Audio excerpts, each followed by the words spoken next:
Friends, నేను ఈరోజు కూర వచ్చేసి నత్త మాంసం అంటారు. నత్త మాంసం వండుతున్నాను. చూడండి, దీనికి కావాల్సిన ఎలా ఉండాలో మీకు చూపిస్తాను. ఉల్లిపాయలు, పచ్చిమిరపకాయలు, కరివేపాకు, అల్లం వెల్లుల్లి పేస్ట్, ఇవి నత్తలేదు. ఓకే ఫ్రెండ్స్, ముందుగా మనము ఉల్లిపాయలు వేయించుకోవాలి. చూడండి ఫ్రెండ్స్, దీనికి కావాల్సినవి కల్లుప్పు, కారం, పసుపు, తురుము, కొబ్బరి తురుము, ఫ్రెష్ కొబ్బరి అన్నమాట. ఇది తురుము చేసి పెట్టుకోవాలి. ఇది అల్లం వెల్లుల్లి పేస్ట్ ఫ్రెండ్స్.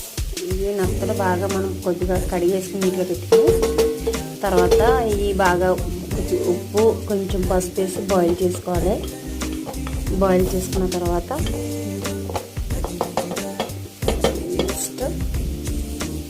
మనం బాగా వేగించుకున్న